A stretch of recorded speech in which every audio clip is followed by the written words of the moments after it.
इस कहानी में हमें दिखाया जाता है कि एक जहरीला वायरस फैलने की वजह से पूरी दुनिया के सभी इंसान ज़ॉम्बी में बदल चुके हैं। लेकिन ये कोई आम ज़ॉम्बी नहीं, बल्कि ये इतने तेज हैं कि दौड़ते हुए हवाई जहाज को भी पकड़ सकते हैं। कुछ तो इतने चालाक हैं कि इंसानों से भी हटकर सोच सकते हैं, और कुछ ज़ॉम्बी कई किलोमीटर दूर अपने टारगेट को सूंघने की ताकत से ढूंढ सकते हैं।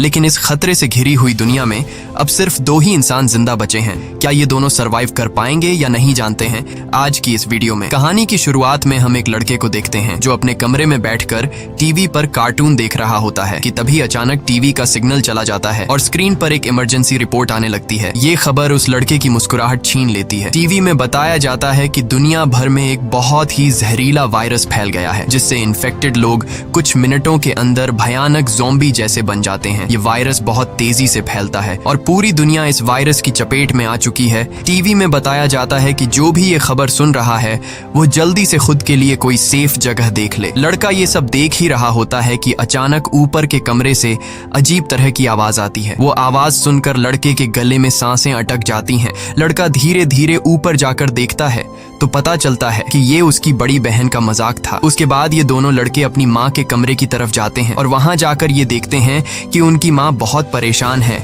वो अपने हस्बैंड को फोन करके इस सिचुएशन के बारे में बताती है। उसका हस्बैंड जो एक पायलट है वो अपने बच्चों और वाइफ को बताता है कि हर तरफ ये वायरस तेजी से फैल रहा है, इसलिए तुम सब घर पर मेरा इंतजार मत करो और जल्दी से किसी तरह करके इस शहर से दूर निकल जाओ। वो अपने बच्चों से कहता है कि परेशान मत हो, तुम्हें कुछ नहीं होगा, तुम्हारी माँ तुम्हें एक सेफ जगह में ले जाएगी। वो अपने हाथ में पहना हुआ लकी ब्रेसलेट अपने बच्चों को दिखाता है, जो कि ये ब्रेसलेट उसकी बेटी एबिगेल ने बनाया था। ये देखकर एबिगेल बहुत खुश हो जाती है। दूसरी तरफ उनकी माँ जल्दी जल्दी से सामान इकट्ठा कर रही होती है। तभी उन्हें बाहर से चिल्लाने की आवाजें सुनाई देने लगती हैं, इसलिए वो जल्दी से अपने दोनों बच्चों को लेकर घर से बाहर निकल आती है। जैसे ही वो कार में बैठने वाले होते हैं, अचानक एक ज़ॉम्बी उन बच्चों की माँ पर अटैक कर लेता है। डर के मारे एबिगेल जल्दी से कार के नीचे छुप जाती है और अपनी आंखों के सामने अपने छोटे भाई और माँ को ज़ॉम्बी के हाथों मरते हुए देखती है। वो ज़ॉम्बी उस छोटी बच्ची को देख नहीं पाता और वहां से चला जाता है। ये छोटी लड़की डर से कांप रही होती है कि तभी वो देखती है कि उसकी माँ भी एक ज़ॉम्बी बन चुकी है। लड़की की माँ अपनी बेटी को देखकर उसकी तरफ बढ़ने लगती है। इससे पहले कि वो अपनी बेटी को मार पाती, ठीक उसी समय पर एक अंकल फरिश्ते की तरह आकर एबिगेल की माँ को मार देता है और एबिगेल को बचा लेता है। थोड़ी देर बाद वो देखते हैं कि एबिगेल का छोटा भाई भी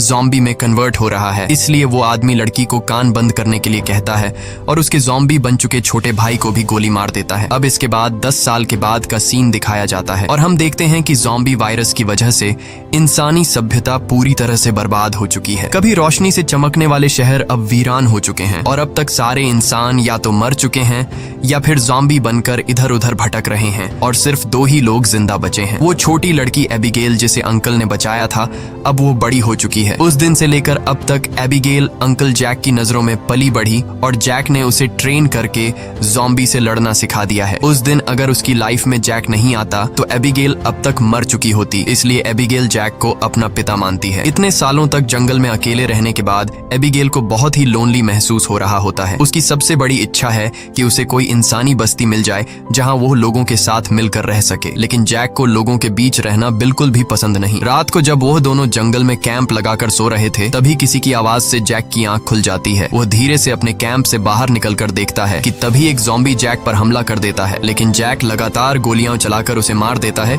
और एबिगेल भी वहां पर पहुंच जाती है। इन दोनों को पिछले 10 सालों से जंगल में ज़ॉम्बीज का शिकार करते हुए इतना एक्सपीरियंस तो हो गया था कि ज़ॉम्बी झुंड बनाकर एक साथ मिलकर रहते हैं। वह समझ जाते हैं कि आसपास और भी जरूर ज़ॉम्बीज होंगे, इसलिए वो जल्दी यहाँ से निकलने की तैयारी करने लगते हैं और घोड़े पर बैठकर निकल जाते हैं। तभी रास्ते में उनके घोड़े हिनहिनाने लगते हैं। जैक समझ जाता है कि खतरा नजदीक है। दोनों चारों तरफ देखते हैं तो दूर एक जीप ज़ॉम्बी से गिरी हुई दिखाई देती है, जहां एक नॉर्मल इंसान खुद को ज़ॉम्बी से बचा रहा था। अब वैसे भी दुनिया में इंसान बहुत ही कम बचे थे, इसलिए अब इन दोनों को हर हाल में उस आदमी को ज़ॉम्बी से बचाना था। जैक एबिगेल के निशाने का टेस्ट भी लेना चाहता था, इसीलिए वो एबिगेल से कहता है कि तुम इस आदमी को बचाओगी ताकि पता चले कि वह पूरी तरह से ट्रेन हो चुकी है या नहीं। जैक उसे कहता है कि सुकून से टारगेट को निशाने पर करो और फिर उसे शूट कर दो, लेकिन एबिगेल जल्दबाजी में गोली चला लेती है, जिससे वो गोली गोली ज़ॉम्बी के साथ साथ उस सर्वाइवर को भी लग जाती है। ये देखकर जैक एबिगेल पर काफी गुस्सा करता है, जिसके बाद वो दोनों इंसान के पास जाते हैं। वो देखते हैं कि ये आदमी अब बच नहीं सकता, इसलिए जैक उसे खुद ही मार देता है ताकि अगर उसे ज़ॉम्बी ने काटा हो तो वो दोबारा जिंदा न हो जाए और हमारे लिए खतरा न बने। उसके बाद वो दोनों उस मरे हुए आदमी की कार से जरूरत की सारी चीजें लेने लगते हैं। जैक मरे हुए आदमी के जूते ले लेता है और जैसे ही वह उन जूतों को पहनता है तभी वहाँ मरे हुए आदमी के और साथी भी आ जाते हैं और बहुत सारे हथियारबंद लोग उन्हें घेर लेते हैं। एक बंदा जब मरे हुए इंसान के जूतों को जैक के पैरों में देखता है तो उन्हें शक होने लगता है कि उन्होंने सामान लूटने के लिए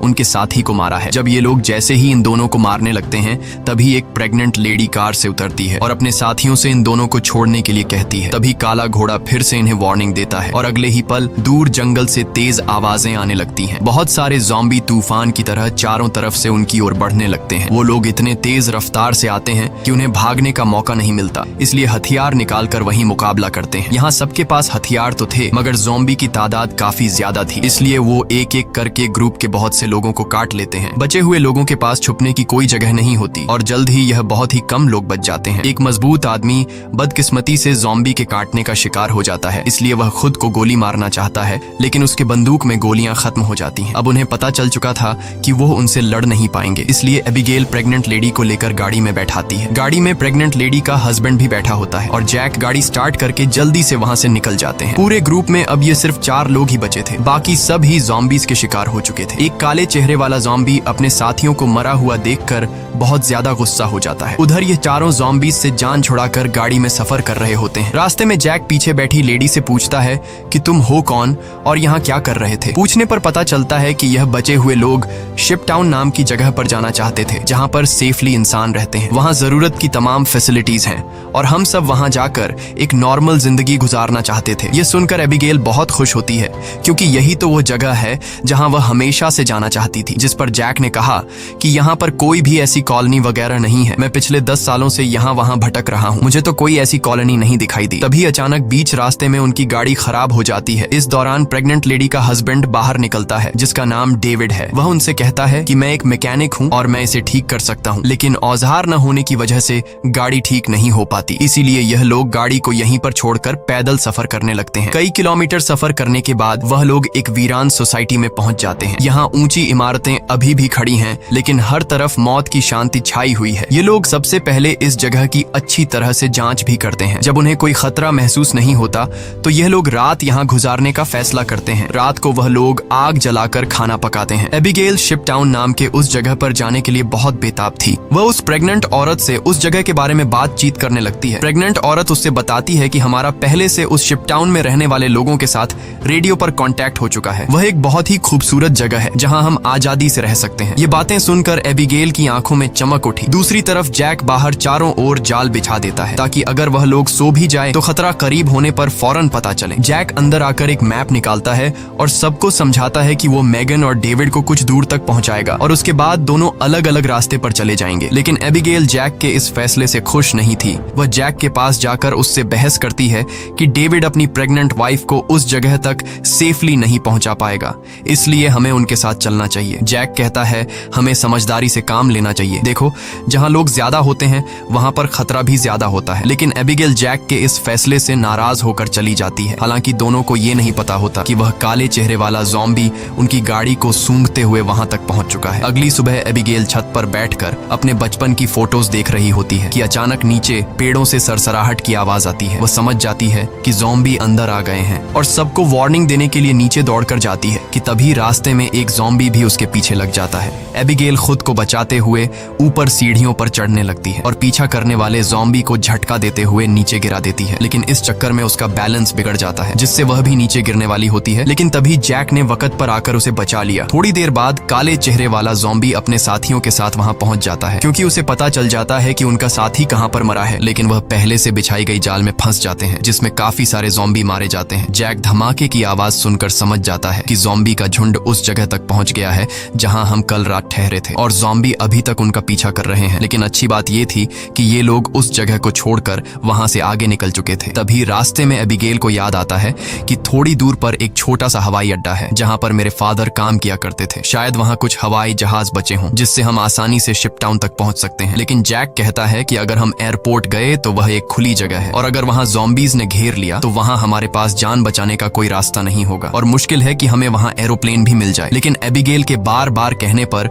वह वहाँ जाने के लिए मान जाता है, जिसके बाद ये लोग एयरपोर्ट आ गए, लेकिन यहाँ पर कोई भी एरोप्लेन नहीं था। जैक कहता है, देखा, मैंने कहा था यहाँ पर कोई भी एरोप्लेन नहीं होगा। लेकिन जब वह लोग वहाँ पर एक छोटे से गराज में पहुँचते हैं तो गराज का दरवाजा खोलते ही लकीली वहाँ उन्हें एक छोटा एरोप्लेन मिल जाता है। ये देखकर ये लोग बहुत खुश हो जाते हैं क्योंकि अब उनका शिप टाउन तक पहुँचने का रास्ता आसान हो गया। लेकिन ये हवाई जहाज बहुत दिनों से इस्तेमाल नहीं हुआ था, इसलिए मैकेनिक डेविड कहता है कि उसे ठीक करने की जरूरत है। ज्यादा नहीं, मैं उसे 10 से 15 मिनट के अंदर ठीक कर दूंगा। जब तक डेविड एरोप्लेन को ठीक करता तब तक जैक और एबिगेल एयरपोर्ट में कुछ काम की चीजें ढूंढने लग जाते हैं। तभी डेविड दूरबीन से देखता है कि दूर से बहुत सारे ज़ॉम्बीज आ रहे हैं जो बहुत जल्द एरोप्लेन तक पहुंच जाएंगे। वह लोग दौड़ कर आते हैं और उन दोनों को वार्न करते हैं कि हमें जल्दी से एरोप्लेन को स्टार्ट करना होगा, नहीं तो ज़ॉम्बी यहाँ पहुंचकर हमें मार देंगे। एबिगेल जल्दी से पायलट की सीट पर बैठ जाती है, वहाँ पर मौजूद बुक्स को रीड करती है। उसके फादर पायलट थे, इसलिए उसने अपने फादर से एयरप्लेन को कंट्रोल करने की थोड़ी बहुत जानकारी सीखी थी। और जैक ज़ॉम्बीज को शूट करके उन्हें रोकने की कोशिश करता है। एबिगेल जैसे तैसे करके एरोप्लेन को स्टार्ट कर लेती है, लेकिन तब तक बहुत देर हो चुकी थी। वहाँ बहुत सारे ज़ॉम्बी रनवे तक पहुंच जाते हैं। उनकी रफ्तार काफी तेज थी और उनमें से एक ज़ॉम्बी एरोप्लेन के दरवाजे तक पहुंच भी जाता है, लेकिन जैक उसे गोली मारकर एरोप्लेन को उसे छुड़ा लेता है और एबिगेल जहाज के कंट्रोल को समझ जाती है। इस तरह से ये लोग जहाज को टेक ऑफ कर लेते हैं। हवाई जहाज में बैठे सभी लोग बहुत खुश हैं क्योंकि वो जल्द ही सीधे शिप टाउन पहुंच जाएंगे। लेकिन ये खुशी थोड़ी ही देर की मेहमान थी। जैसे ही ये लोग थोड़ा सा आगे गए तो अचानक जहाज के इंजन में से धुआं निकलने लगा क्योंकि ये जहाज पिछले 10 सालों से हवा में सफर नहीं कर पाया था, इसीलिए इसका इंजन ब्लास्ट हो जाता है और प्लेन नीचे की तरफ जाने लगा। जैक समझदारी से काम लेते हुए एरोप्लेन का एक पेड़ में क्रैश लैंड करता है, जिससे उन्हें थोड़े बहुत चोट तो आ जाते हैं पर इनकी जान बच जाती है। प्लेन तो अब इस्तेमाल लायक नहीं बचा था, इसलिए अब उन्हें दोबारा फिर से पैदल सफर करना पड़ेगा। काफी दूर तक पैदल चलने के बाद वो लोग एक सुनसान रेलवे स्टेशन तक पहुंच जाते हैं। रात हो चुकी थी। ये लोग आसपास खतरा चेक करते हैं। जब उन्हें कोई भी ज़ॉम्बी नहीं नजर आता तो ये लोग यहीं पर रात गुजारने का फैसला कर लेते हैं। वो लोग मैप पर अपना लोकेशन देखते हैं, जिससे उन्हें पता चलता है कि अब ये लोग शिप टाउन से सिर्फ 2 दिन की दूरी पर हैं। यहाँ वो प्रेग्नेंट लेडी जैक के पास आती है और जैक का शुक्रिया अदा करती है। वो जैक से कहती है कि अगर तुम ना होते तो हम कभी भी यहाँ तक नहीं पहुँच पाते। ये सुनते हुए जैक को भी मैगन से हमदर्दी होने लगी। वो उसे अपनी स्टोरी सुनाता है कि आज से 10 साल पहले जब ये ज़ॉम्बी वायरस शुरू हुआ था तो उसे सबसे पहले अपनी पत्नी को जान से मारना पड़ा क्योंकि वो उसे काटने आ रही थी। इसीलिए तब से लेकर आज तक उसके अंदर का इंसान कहीं मर सा गया है। अब इस दुनिया में सिर्फ उसके पास एबिगेल ही है जिसे वो हर एक कीमत पर जिंदा रखेगा।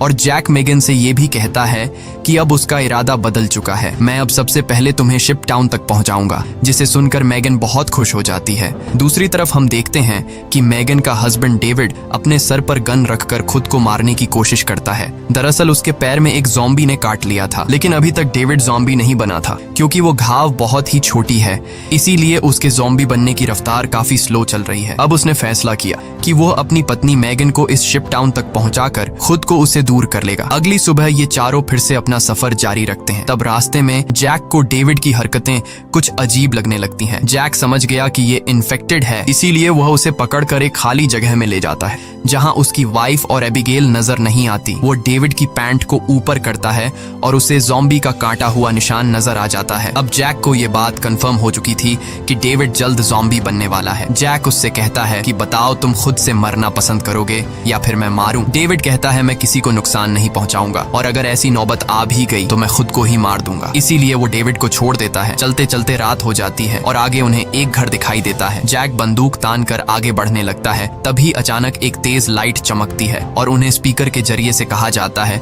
कि अपनी वेपन्स नीचे रख दो वरना गोलियों से छलनी कर दिया जाओगे। अब उन्हें पता चल जाता है कि अंदर कोई इंसान ही है। एबिगेल आगे बढ़ती है और कहती है कि हमारा यहाँ आने का मकसद किसी को नुकसान पहुँचाना बिल्कुल भी नहीं है, बस हमें मदद चाहिए। तभी उस घर का मालिक बाहर आता है। वो कहता है कि तुम लोगों को यहाँ ढेर सारा खाना और रात गुजारने दिया जाएगा, मगर एक शर्त पर, तुम सबको अपनी बंदूकें बाहर ही छोड़नी होंगी। जब ये लोग अपने वेपन्स बाहर छोड़ देते हैं तो वो आदमी उन्हें घर के अंदर ले जाता है। ये आदमी सबको घर के अंदर वेलकम करते हुए बताता है कि मैं एक साइंटिस्ट हूँ, मैं यहाँ पर अकेला रहता हूँ, अगर मैं चाहता तो यहाँ से जा सकता था, लेकिन ऐसी जगहों पर मुझे रिसर्च करने में आसानी होती है। यहाँ वो इन सबको बहुत अच्छा खाना देता है जिसे वो सब देखकर हैरान रह जाते हैं क्योंकि ऐसा खाना उन्होंने काफी लंबे अरसे से नहीं खाया था। वो लोग खाने पर टूट पड़ते हैं। खाना खाने के बाद वो साइंटिस्ट इन लोगों के लिए ड्रिंक्स भी लाता है। वो सब बहुत खुश थे क्योंकि इतने दिनों बाद सबको आराम से बैठकर बातें करने का मौका मिलता है। लेकिन साइंटिस्ट की बातें सुनते हुए उन्हें कुछ अजीब लगता है। साइंटिस्ट कहता है कि देखो ये जो वायरस फैला है वैसे तो ये बहुत बुरी चीज है, लेकिन दूसरी तरफ इससे इंसान अपग्रेड भी हुए हैं, जैसे कि कमजोर इंसान खत्म हो जाएंगे और जो ताकतवर होगा वो जॉम्बी बनकर जिंदा रहेगा। वो कहता है कि जॉम्बी सिर्फ खाने के लिए जीते हैं ना कि तरक्की के लिए, इसलिए जॉम्बीज को दुनिया पर राज करना चाहिए। ये सुनकर उन चारों को बहुत ही अजीब लगने लगता है। तभी डेविड को अपनी तबीयत ज्यादा खराब लगती है और वो बाथरूम में जाता है। बाथरूम जाकर वो शीशे में देखता है कि उसके बॉडी में वायरस पूरी तरह से फैल चुका होता है। जब डेविड वापस हॉल में आता है तो देखता है कि जैक और बाकी लोग बेहोश पड़े हैं। दरअसल साइंटिस्ट ने शराब में बेहोशी की दवा मिला दी थी। ये देखकर डेविड साइंटिस्ट पर हमला करने लगता है कि तभी साइंटिस्ट अपने हाथ में पकड़े हुए एक डिवाइस का बटन दबा देता है। डेविड को अचानक बहुत कमजोरी महसूस होती है और वो जमीन पर गिर जाता है। साइंटिस्ट कहता है कि इस डिवाइस को मैंने सालों की मेहनत के बाद बनाया है, जिससे मैं दुनिया के किसी भी कोने में जा सकता हूँ और इस डिवाइस की मदद से ज़ॉम्बी मेरा कुछ भी नहीं बिगाड़ सकते। साइंटिस्ट ने एक ऐसा डिवाइस बना लिया था जिससे वो ज़ॉम्बीज को कंट्रोल कर सकता था, यानी कि अब वो पूरी दुनिया का राजा बनकर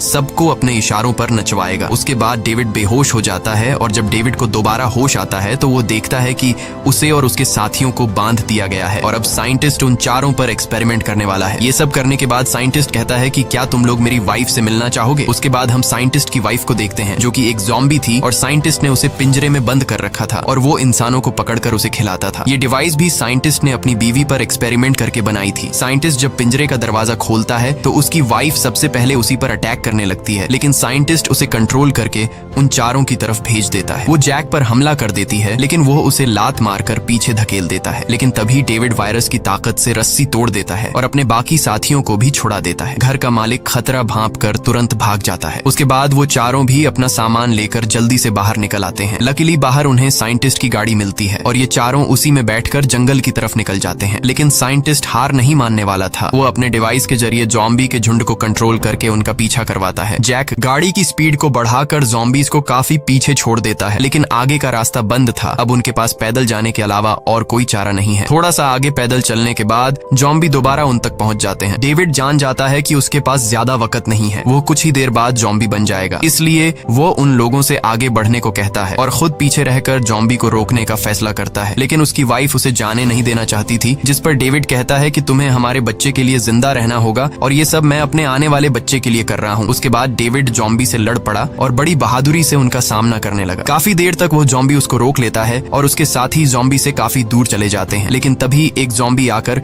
डेविड को मार देता है। जैक मेगन को गोद में लेकर आगे की तरफ बढ़ता है और फाइनली ये लोग उस जगह तक पहुंच जाते हैं जहां पर इंसानों की बस्ती थी। एबिगेल मदद मांगने के लिए चिल्लाने लगती है क्योंकि उनके पीछे बहुत सारे ज़ॉम्बी थे। ऊपर टावर पर बैठे 2 पहरेदारों ने उन्हें देख लिया और वो अब स्नाइपर से ज़ॉम्बीज को शूट करके उन्हें कवर देने लगे। जल्द ही उन लोगों के लिए एक बोट भी भेजी जाती है और ये तीनों उस बोट में बैठकर शिप टाउन के अंदर पहुंच जाते हैं। काले चेहरे वाला ज़ॉम्बी अपने साथियों को आगे बढ़ने से रोकता है क्योंकि आगे पानी का रास्ता है और वह उसे पार नहीं कर सकते थे। दूसरी तरफ मेगन की डिलीवरी होने वाली थी और उसे तुरंत इलाज की जरूरत थी। अच्छी बात यह है कि यहाँ डॉक्टर और हॉस्पिटल की फैसिलिटी भी मौजूद थी। अगली सुबह हम देखते हैं कि इस जगह को कई बड़े जहाजों से जोड़कर एक टाउन बनाया गया है जिसके चारों तरफ पानी है। जैक एबिगेल से कहता है कि अब हमें यहाँ से जाना चाहिए, लेकिन एबिगेल ने यहीं रहने का फैसला कर लिया है। उसे लोगों के बीच रहने में बहुत मजा आ रहा है। इसी बात पर दोनों में बहुत झगड़ा होता है। तभी एक डॉक्टर आती है और बताती है कि मेगन ने एक बेटी को जन्म दिया है, लेकिन खून ज्यादा बहने की वजह से वो शायद ज्यादा दिन नहीं जी पाएगी। ये सुनकर जैक का मन उदास हो जाता है। वह जल्दी से हॉस्पिटल के कमरे में जाता है। मेगन बहुत कमजोर हो चुकी है और वह अपनी बेटी को जैक के हवाले करना चाहती है और वह चाहती है कि वह भी एबिगेल की तरह बड़ी हो। जैक को अपनी मरी हुई वाइफ की याद आती है और मेगन की बेटी को अपने पास रखने के लिए तैयार हो जाता है। इधर एबिगेल एक हैंडसम लड़के के साथ एंजॉय कर रही होती है। उसने कभी सोचा भी नहीं था कि इतने सारे लोग एक साथ बैठकर शराब पी सकते हैं और खूबसूरत संगीत पर जमकर नाच गा सकते हैं, इसलिए उसका यहीं रुकने का इरादा और भी पक्का हो जाता है। थोड़ी देर बाद एबिगेल उस हैंडसम लड़के को चुपके से एक कैबिन में जाते हुए देख लेती है। उसे देखकर वह भी अंदर चली जाती है। वहां पहुंचकर वह देखती है कि ये कैबिन पूरी तरह से तारों और बमों से भरा हुआ है। वहां एक वायरलेस स्विच भी लटका हुआ होता है। जैसे ही वह उस स्विच को टच करती है तभी वह लड़का भाग कर आता है और बताता है कि उन्होंने शिप टाउन के नीचे बम लगाए हैं। अगर कभी ये जगह खतरे में पड़ती है तो लोग उस रास्ते से भाग जाएंगे और बाहर से इस जगह को उड़ा देंगे। लेकिन दोनों को बिल्कुल भी अंदाजा नहीं होता कि ये दिन इतनी जल्दी आ जाएगा। वह साइंटिस्ट गुस्से में वहां तक भी पहुंच जाता है। वह देखता है कि इन लोगों ने बहुत सारे ज़ॉम्बीज को मार दिया है जिनके सहारे वह इस दुनिया पर राज करना चाहता है। वह अपने कंट्रोल डिवाइस के जरिए उस काले चेहरे वाले ज़ॉम्बी राजा को अपने कंट्रोल में कर लेता है। साइंटिस्ट की मदद मिलने के बाद शिप टाउन के नीचे का पानी अब उन्हें नहीं बचा सकता था। बहुत सारे ज़ॉम्बी पानी के नीचे से उन शिप्स पर पहुंच जाते हैं और लोगों पर अचानक अटैक कर लेते हैं, जिनमें से बहुत से लोग मारे जाते हैं। लोगों के बीच हलचल मच जाती है। इधर जैक को भी इस बात का पता चल जाता है कि ज़ॉम्बीज़ ने अटैक कर लिया है। जैक को एबिगेल की चिंता होने लगती है और वह उसे ढूंढने लग जाता है। वह ज़ॉम्बीज़ को मारते हुए आगे बढ़ता है और आखिरकार वह एबिगेल को ढूंढ लेता है। दूसरी तरफ सन की साइंटिस्ट भी शिप पर पहुंच जाता है और एबिगेल को पंच मारकर नीचे गिरा देता है। ये देखकर जैक गुस्से में आकर साइंटिस्ट की तरफ दौड़ने लगता है कि तभी एक ज़ॉम्बी बीच में आकर उसे धक्का देकर नीचे टैंक में फेंक देता है और वहाँ वह साइंटिस्ट भी पहुंच जाता है और जैक से बदला लेना चाहता है। वह जैक को लात मारकर गिरा देता है, लेकिन जैक को पता था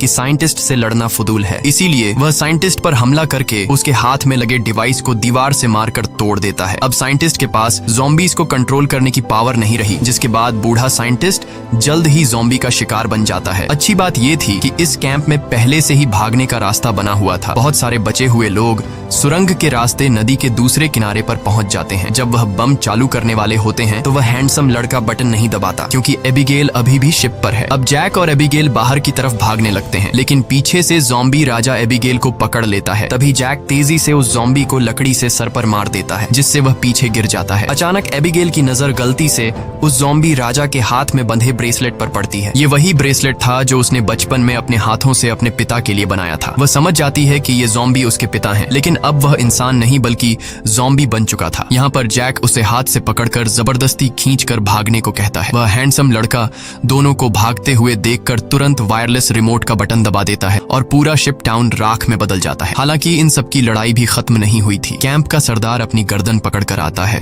क्योंकि लड़ाई में उसे ज़ॉम्बी ने काट लिया था। वायरस के फैलने से पहले ही काले चेहरे वाले ज़ॉम्बी ने उस पर हमला कर दिया। हैरानी की बात यह थी कि ज़ॉम्बी राजा भी धमाके में बच गया था। जैक तुरंत दौड़कर उस ज़ॉम्बी राजा से लड़ने लग जाता है, लेकिन जैक ज़ॉम्बी राजा के सामने कमजोर पड़ रहा था। इसीलिए एबिगेल जमीन से बंदूक उठाती है और ये जानते हुए भी कि सामने खड़ा ज़ॉम्बी राजा उसका पिता है, लेकिन वह उसे पालने पोसने वाले जैक को मार रहा था।